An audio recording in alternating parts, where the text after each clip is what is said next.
তো দেখো আজকে সরস্বতী পুজোর পরের দিন।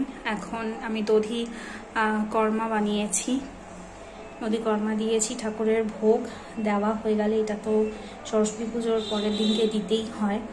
সো আমি তৈরি করে নিয়েছি। এটাতে যে ইনগ্রিডিয়েন্টস লাগে আমি বলে দিচ্ছি কি কি লাগে। চিড়ে সবাই মোটামুটি জানো, আমরা যত বাঙালি আছি সবাই এটা আমরা মোটামুটি জানি। এটাতে দিয়েছি আমি চিড়ে, মুরগি, মিষ্টি দই, আমি এখানে র মিল্কও দিই, একটু স্মুথনেসটা আসে, আর বাতাসা, আর সব রকম ফল কুচিয়ে দিয়েছি, আর বাতাসা। এটা ঠাকুরের ভোগ দিলেই আমি এখন পুজো হলেই কিন্তু হয়ে যাবে। আজকে যেহেতু বৃহস্পতিবার, তো আজকে যেহেতু বৃহস্পতিবার সেজন্য আমি আজকে ঠাকুর বিসর্জন করব না, আমি আজকে রেখে দেব ঠাকুরকে।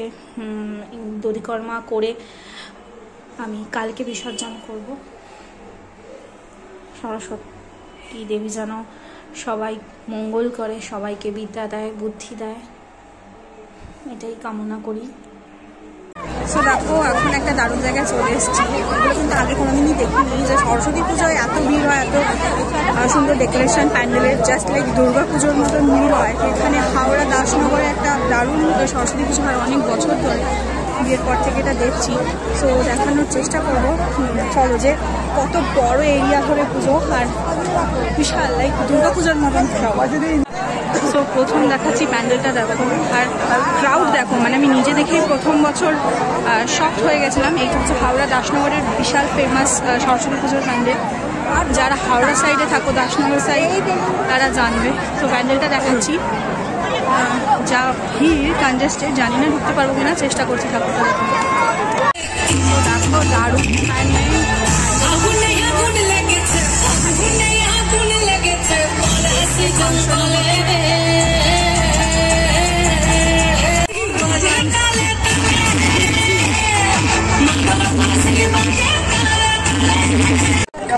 So আমি জাস্ট অবাক হয়ে যাচ্ছি ক্রাউড দেখতে, এত ভিড়, যেন মনে হচ্ছে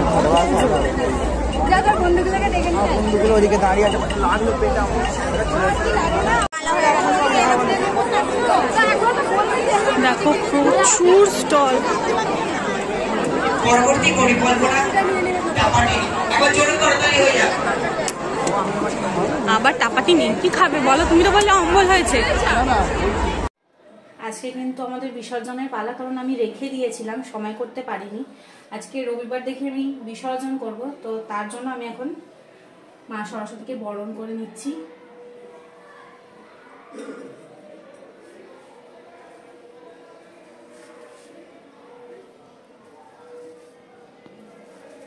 দুটো পান আনতে হয়।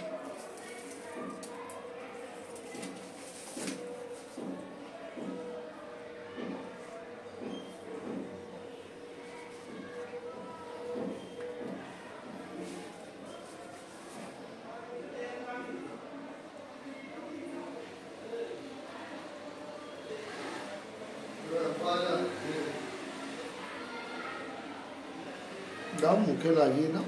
আসলে এত নরম না সন্দেশটা, একটু শক্ত সন্দেশ আনতে। ঠিক আছে, ঠিকই তো আছে, লেগেছে তো। হ্যাঁ,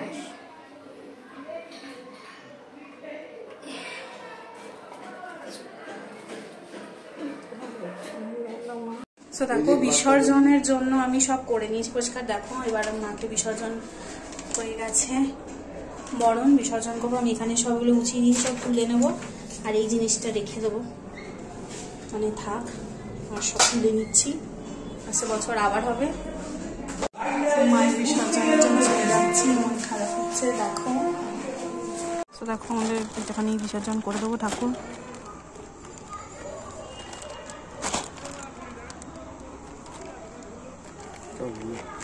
কিন্তু ছলছল করছে না, দেখো বিসর্জন করে দিচ্ছি। এটা কিন্তু সব থেকে খারাপ লাগে।